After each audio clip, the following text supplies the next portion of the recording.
अब बात करते हैं दिल्ली की राजनीति की। आज दिल्ली असेंबली में जमकर हंगामा हुआ। कार्रवाई के पहले ही दिन आम आदमी पार्टी के 22 में से 21 विधायकों को 3 दिन के लिए सदन से निलंबित कर दिया गया। असल में आज लेफ्टिनेंट गवर्नर के भाषण के साथ सदन के काम की शुरुआत हुई। एलजी के भाषण के बाद सदन में सीएजी की रिपोर्ट पेश होनी थी, इसलिए आतिशी की लीडरशिप में आम आदमी पार्टी के सारे विधायक हंगामा करने की पूरी तैयारी करके आए थे।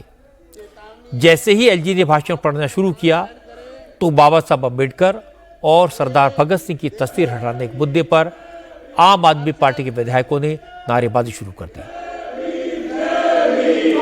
जर्नैल सिंह। स्पीकर विजेंद्र गुप्ता ने आतिशी और उनकी पार्टी के विधायकों को रोकने की कोशिश की, बार बार समझाया, नाम लेकर समझाया, लेकिन जब बात नहीं बनी तो स्पीकर ने 21 एमएलए को पूरे दिन के लिए सदन से बाहर कर दिया। आतिशी सिंह को पूरे दिन के लिए बाहर किया जाए, बाहर करिए। प्रदेश की जनता ने मार्शल्स, मुझे आपके खिलाफ एक्शन न लेना पड़ेगा, देख लो आप। एलजी साहब खड़े हैं और आप लोग बहुत स्लो हैं, समझ गए? माननीय सदस्यगण, इस ऐतिहासिक भवन में स्थित इस सदन का हिस्सा सुरेंद्र सिंह को अपने आप में ही गर्व पूरे दिन के लिए निष्कासित किया जाता है। इसके बाद आम आदमी पार्टी के विधायक विधानसभा परिसर में धरने पर बैठ गए। सदन में उपराज्यपाल का भाषण खत्म होने के बाद प्रवेश वर्मा ने हंगामा करने वाले विधायकों पर सख्त कार्रवाई करने का प्रस्ताव रखा। सदन में प्रस्ताव पास होने के बाद स्पीकर विजेंद्र गुप्ता ने 21 विधायकों को 3 दिन के लिए सस्पेंड कर दिया।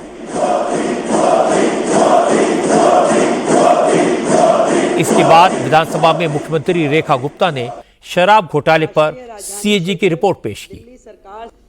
मैं आपकी अनुमति से राष्ट्रीय राजधानी क्षेत्र दिल्ली सरकार से संबंधित सीएजी की रिपोर्ट में कहा गया है कि केजरीवाल की नई शराब नीति से दिल्ली सरकार को 2000 करोड़ रुपए से ज्यादा का नुकसान हुआ। 166 पेज की इस रिपोर्ट में कहा गया है कि आम आदमी पार्टी की सरकार ने जो लिकर पॉलिसी बनाई उसमें लाइसेंस प्रक्रिया के नियमों की अनदेखी की गई, एक्सपर्ट पैनल की सिफारिशों को दरकिनार किया गया, लिकर कार्टेल को फायदा पहुंचाने की नीयत से कैबिनेट और एलजी की मंजूरी के बगैर नियम बनाए गए, कीमतें तय करने में ट्रांसपेरेंसी नहीं बरती गई। सीएजी रिपोर्ट में खुलासा हुआ कि अरविंद केजरीवाल की सरकार ने नॉन कन्फर्मिंग एरियाज में शराब की दुकानें न खोलने का फैसला किया, जिसके कारण 941 करोड़ रुपए से ज्यादा का घाटा हुआ। कोविड के नाम पर शराब व्यापारियों को फीस में छूट देने की वजह से 144 करोड़ का घाटा हुआ। सीएजी रिपोर्ट में यह भी कहा गया कि दिल्ली वालों को खराब क्वालिटी की शराब बेची गई।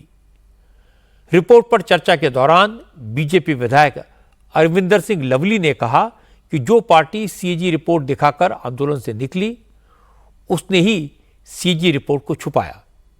लवली ने कहा अब केजरीवाल फिर जेल जाने की तैयारी कर लें, क्योंकि इस रिपोर्ट के आधार पर उन्हें कोर्ट से भी बेल नहीं मिलेगी।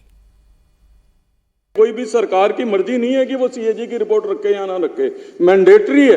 2015 में इनकी सरकार बनी, यानी कि इनकी सरकार बनने के बाद इन्होंने सुनिश्चित किया कि एक भी सीएजी रिपोर्ट इनके सरकार के कार्य करने की जो है इस सदन में ना आए। और आप नारे लगा रहे हो बाबा साहब के और सपनों की हत्या कर रहे हो बाबा साहब की। जो पार्टी अन्ना हजारे के आंदोलन से निकली हो, वो आंदोलन था भ्रष्टाचार के खिलाफ लड़ाई लड़ने का। मूल कारण क्या था? सीएजी की रिपोर्ट।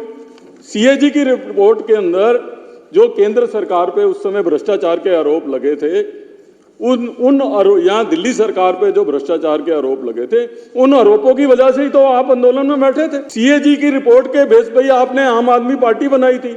आज आप खुद ही सीएजी की रिपोर्ट नहीं रखना चाहते। आप जन लोकपाल की बात करते थे, जन लोकपाल की तो दूर की बात है। जैसे रिपोर्ट विधानसभा में पेश हुई तो वीरेंद्र सचदेवा, मनोज तिवारी, प्रवीण खंडेलवाल जैसे दिल्ली बीजेपी के तमाम नेताओं ने अरविंद केजरीवाल पर चौतरफा हमले किए। वीरेंद्र सचदेवा ने कहा कि केजरीवाल, सिसोदिया और संजय सिंह ही शराब घोटाले के मुख्य किरदार हैं। सीएजी रिपोर्ट केजरीवाल के खिलाफ सबसे बड़ा सबूत साबित होगी और उन्हें अपने कारनामों का हिसाब जनता को देना होगा। आज तो पहली रिपोर्ट आई है और उसी से आम आदमी पार्टी इतनी बौखलाई हुई है।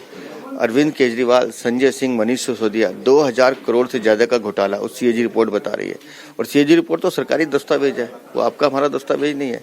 इनको जवाब देना पड़ेगा, इनको बताना पड़ेगा दलाली कहाँ से खाई है, चोरी कहाँ की है। कोर्ट भी सीएजी रिपोर्ट का संज्ञान लेगी, जांच एजेंसी भी लेगी और मुझे लगता है इस मामले की जांच में अब तेजी आएगी और जितने ये काले कारनामे करने वाले लोग हैं अपने सही ठिकाने पे जाएंगे। 2 दुकानों से ज्यादा किसी व्यक्ति को नहीं देनी थी, इन्होंने 54 दुकानें दी। रिलीजियस प्लेसेस में दुकानें खोली, रेजिडेंशियल प्लेसेस में दुकानें खोली।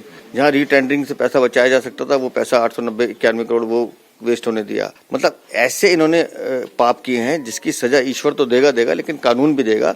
अरविंद केजरीवाल ने जिस तरह का भ्रष्टाचार कोविड के दौरान इस शराब घोटाले की आड़ में किया है, मुझे नहीं लगता कि कोई भी कोर्ट या कोई भी न्यायालय इनको माफ करेगा।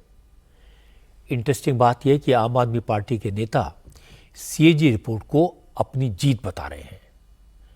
पूर्व मुख्यमंत्री आतिशी ने कहा जो सीएजी रिपोर्ट पेश हुई है वो 2017 से 2022 तक की है।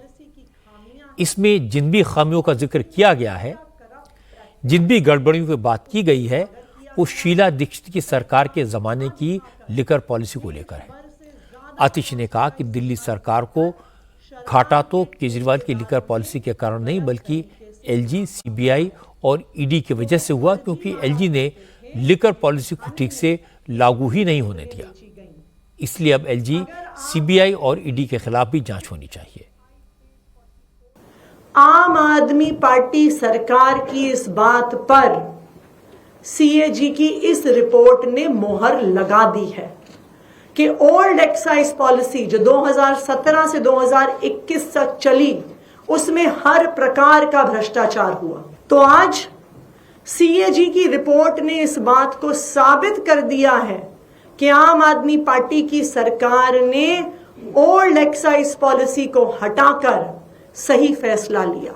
लेकिन आज सीएजी रिपोर्ट बता रही है कि जो न्यू एक्साइज पॉलिसी 2021 में दिल्ली सरकार, आम आदमी पार्टी की सरकार लेके आई, उस एक्साइज पॉलिसी के माध्यम से दिल्ली सरकार का खजाना बढ़ना चाहिए था। एक खराब पॉलिसी हटाकर एक अच्छी पॉलिसी लाई गई, एक ट्रांसपेरेंट पॉलिसी लाई गई, लेकिन उस पॉलिसी का ठीक से इंप्लीमेंटेशन नहीं हुआ।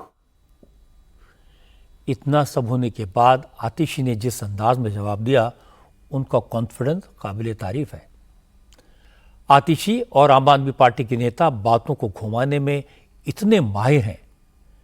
उनकी पॉलिसी है attack is the best defence. आज की सीएजी रिपोर्ट का मोटा मोटा मतलब यह है कि केजरीवाल के शासनकाल में जो लिकर पॉलिसी बनी वो कुछ लोगों को फायदा पहुंचाने के लिए बनी। जिन लोगों को फायदा पहुंचाने के लिए पॉलिसी बनी उन्होंने ही इस पॉलिसी को ड्राफ्ट किया। उन्हीं की वजह से दिल्ली सरकार को करोड़ों रुपए का घाटा हुआ और उन्हीं लोगों ने केजरीवाल की पार्टी को करोड़ों का फायदा पहुंचाया। और ये कोई नई बात नहीं है, ये आरोप पहले भी लगे हैं, लेकिन सीएजी रिपोर्ट में सिलसिलेवार तरीके से नहीं लिखा गया है। सीबीआई और ईडी ऐसे आरोपों की जांच पहले से कर रही है, पर आम आदमी पार्टी ने एक्साइज स्कैम के आरोपों का कभी स्पेसिफिक जवाब नहीं दिया। आज भी उन्होंने इधर उधर की बात की। इस सीएजी रिपोर्ट को शीला दीक्षित की लिकर पॉलिसी पर रिपोर्ट बता दिया, लेकिन वो ये भूल जाते हैं कि दिल्ली में सरकार बदल चुकी है। रेखा गुप्ता की सरकार को सारी फाइलों का एक्सेस है। अब न सच को छुपाया जा सकेगा और न बात को घुमाया जा सकेगा।